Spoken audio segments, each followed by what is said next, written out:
ओम नमः शिवाय।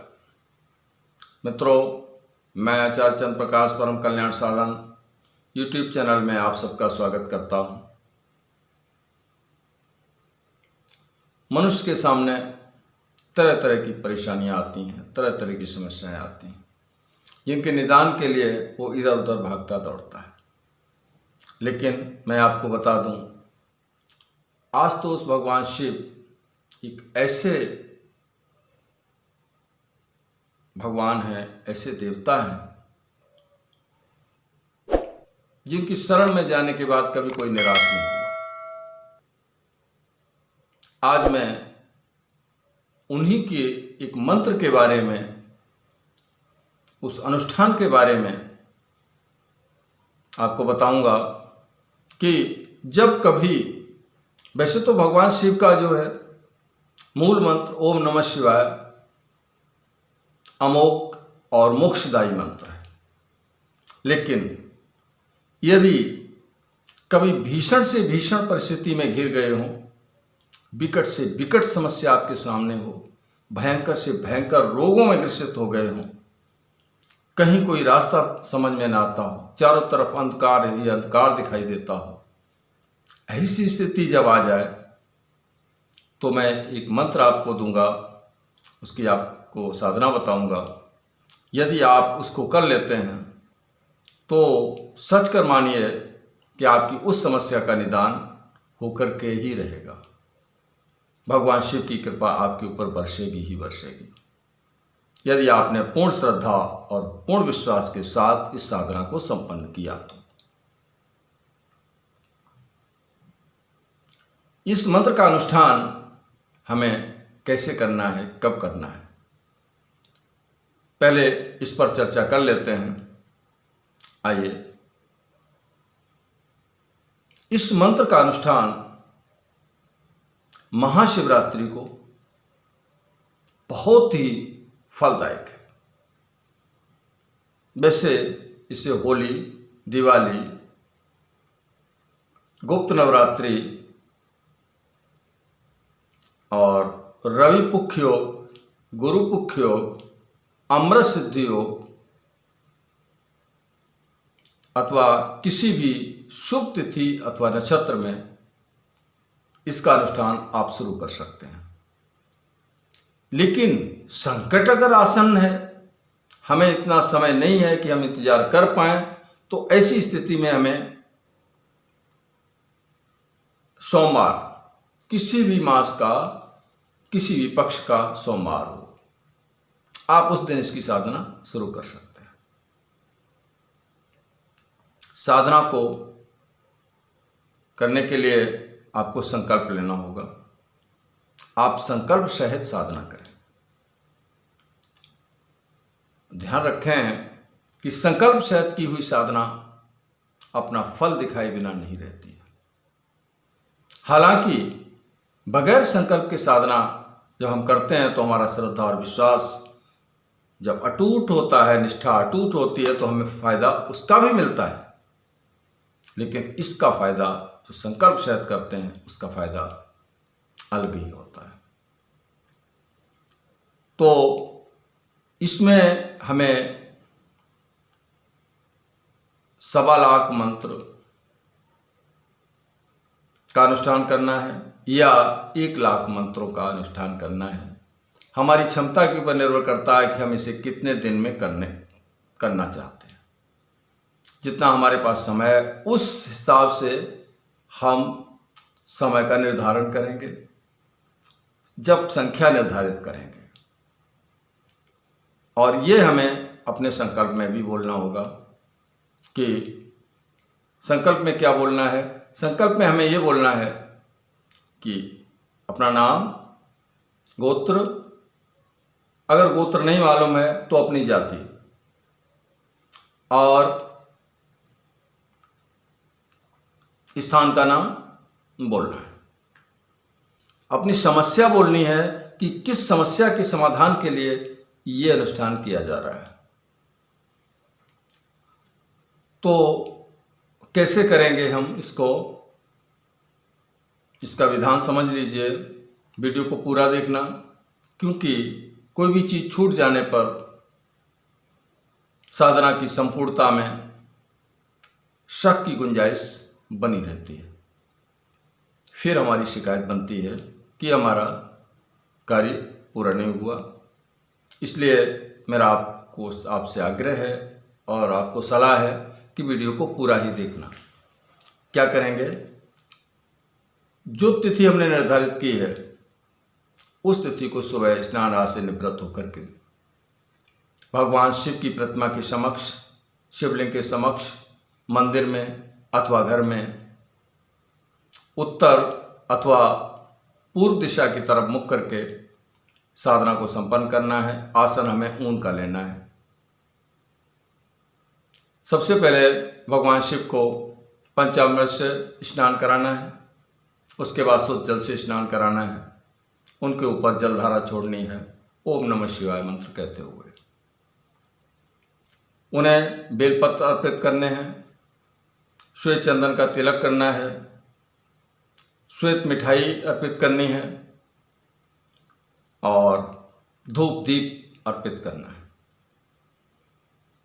इसके बाद हमें भगवान गणेश का स्मरण करना है, अपने गुरु का स्मरण करना है, अपनी कुल देवी और अपने कुल देवता का स्मरण करना है, अपने इष्ट देवता का स्मरण करना है।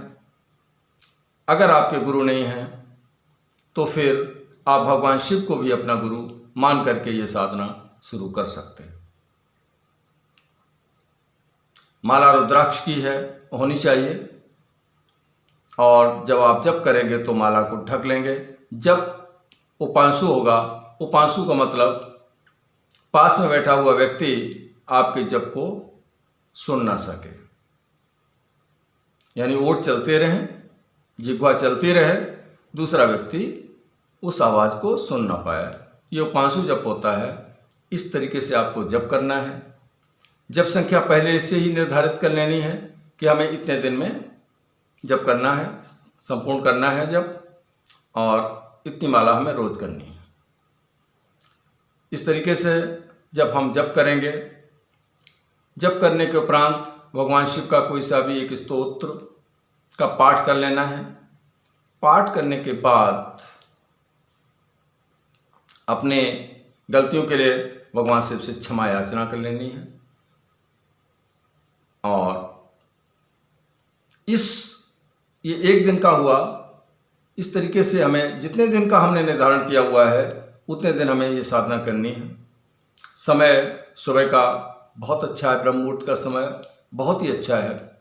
हम कोई तांत्रिक साधना करने नहीं जा रहे हैं, हमें सुबह करना है। अगर हमें सुबह समय नहीं मिलता है तो फिर हम शाम को प्रदोष काल में ये साधना कर सकते हैं। उस समय हमारा मुख सिर्फ उत्तर को ही रहेगा। सुबह करते हैं, ध्यान दें, सुबह करते हैं तो पूरब को अथवा उत्तर को हमारा मुख रहेगा। अगर हम सूरज छिपने के बाद करते हैं तो हमारा मुख सिर्फ उत्तर को रहेगा। हमें मंत्र कौन सा जपना है? वैसे तो अभी बताया कि भगवान शिव का मूल मंत्र ओम नमः शिवाय है, जो महाशक्तिशाली, मोक्षदायी और अमोघ मंत्र है। लेकिन विकट परिस्थिति आने पर हम इस मंत्र का जाप करेंगे तो वो मंत्र होगा ओम नमः शिवाय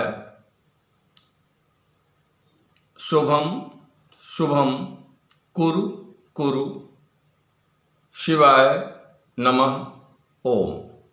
फिर आप सुन लीजिए ओम नमः शिवाय शुभम शुभम कुरु कुरु शिवाय नमः ओम।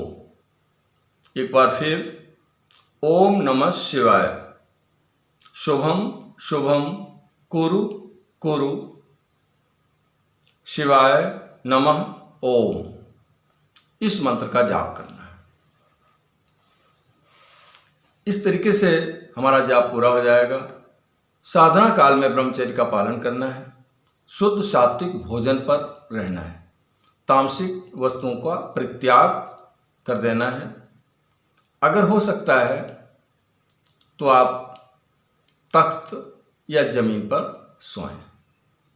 ज़मीन पर नहीं सो सकते हैं तो अपने तख्त पर सोएं, लेकिन मोटा गद्दा बिछा के नहीं, सामान्य गद्दे पर आप सो सकते हैं। ये है इसकी साधना का विधान।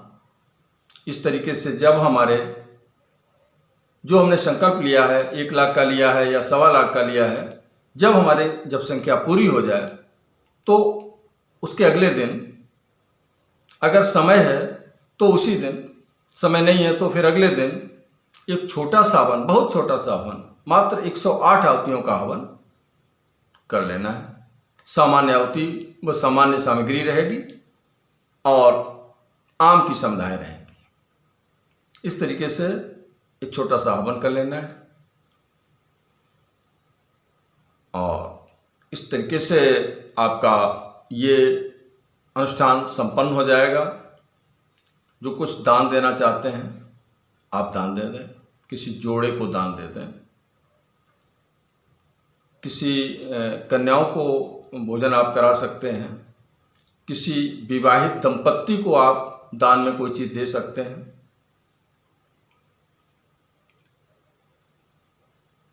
आपका अनुष्ठान संपन्न हो गया।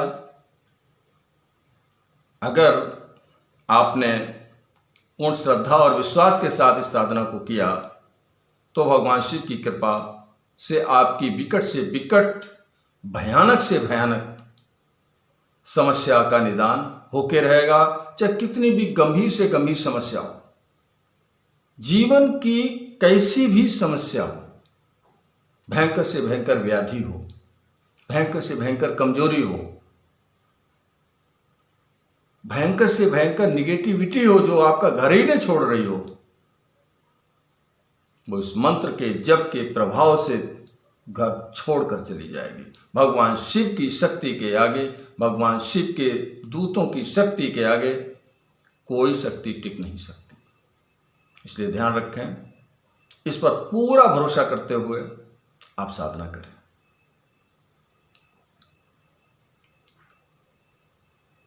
आशा करता हूं कि ये साधना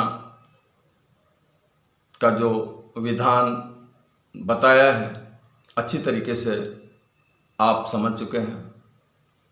अगर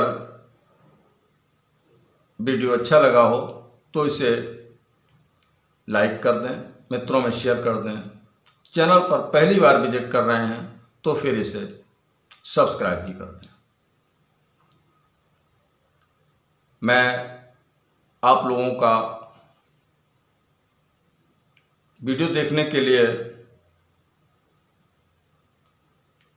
बहुत बहुत धन्यवाद करता हूं और अब आपसे इजाज़त लेता हूं। नए वीडियो में नई जानकारी के साथ आपके सामने पुनः उपस्थित होऊंगा। तब तक के लिए ओम नमः शिवाय।